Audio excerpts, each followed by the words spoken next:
What's up everyone, welcome to another video. Today is going to be a video for people who might be working a 9 to 5 job or some sort of hours that would relate to that. And you're trying to balance going to the gym and obviously trying to eat right in tandem with that with obviously your working hours. And for any of the young people that are in school and trying to get into the gym and eating healthily as well, this could apply to you as well because obviously it's going to cover a similar base of hours. So this is going to be pretty much what my approach would be, A to Z, if I was just starting out now, if I had all the knowledge, but I was just getting started and trying to implement the right habits if I was working these type of hours, or obviously, as I said, still going to school. So when I started out in the gym, I still was in school. I was only 16, 17 at the time when I started getting properly into the gym and getting consistent with it. First thing I'd say to anyone who's working a job like this is to just try and be as realistic as possible. Because in most cases, if someone's never really done any serious training before, they can get a big burst of motivation maybe at the start of the new year or when it's coming up to a holiday or something.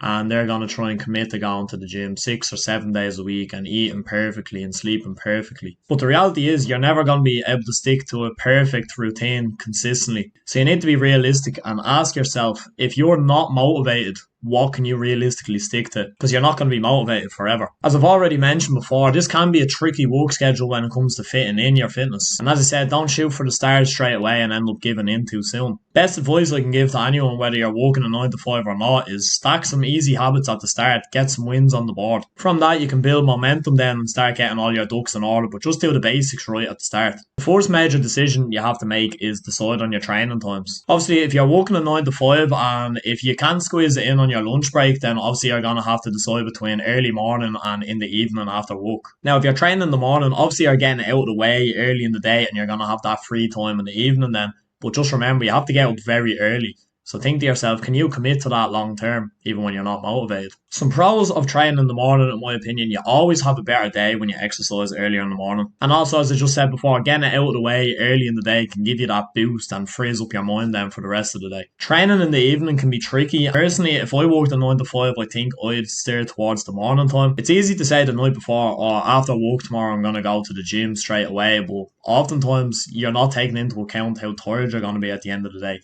You're just going to want to go home, sit on the couch and probably eat food. And not helping that is the fact that the gym is always going to be packed in the evening. Anytime between about 5 and 8 p.m. is usually peak hours. So obviously the decision is ultimately yours, but decide which time works best for you. And just to know here as well, remember, it doesn't have to be every day. Pick certain days of the week that you're going to commit to either getting up early that day to go to the gym or go to the gym after work on them days. As I always say to people, you don't really need to be in the gym any more than 3 days a week. Definitely not if you're only starting out and you're in that for 6 months to a year or so of training. And use your weekends too. Maybe you train on Saturday morning and then enjoy the rest of your weekend. That only leaves 2 days that you have to go during the week then, maybe a Monday, Wednesday or a Tuesday, Thursday. And massive area that's pretty much where most people get held back if they're working a 9 to 5 because they're struggling with what to bring in for lunches and stuff is the nutrition.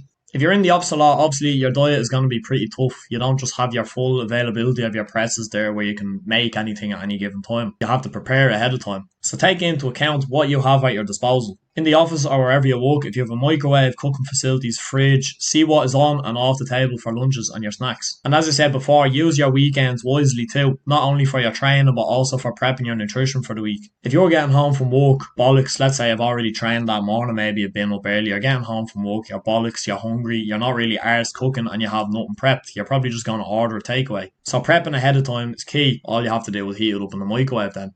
If you're the type of person that likes cooking, well then maybe you don't have to meal prep, but again, that's a decision that you're going to have to make. Big piece of advice as well is do a weekly food shop and list out what you'll need ahead of time. If you're done work and you're on the way home, you're tired, you're hungry, you're bollocks, as I said before, you're probably just going to order a takeaway, especially if you don't have the ingredients for cooking something already there and you have to nip into the shop.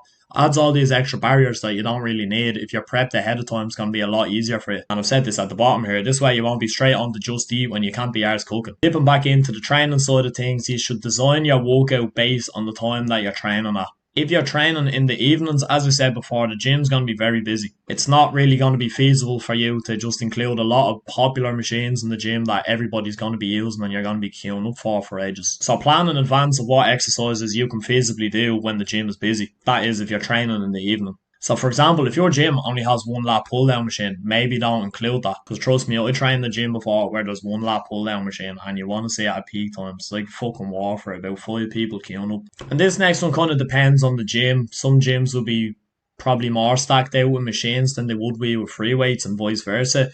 But from my experience in most gyms, free weights will usually be a little bit more readily available to use at peak times than machines would.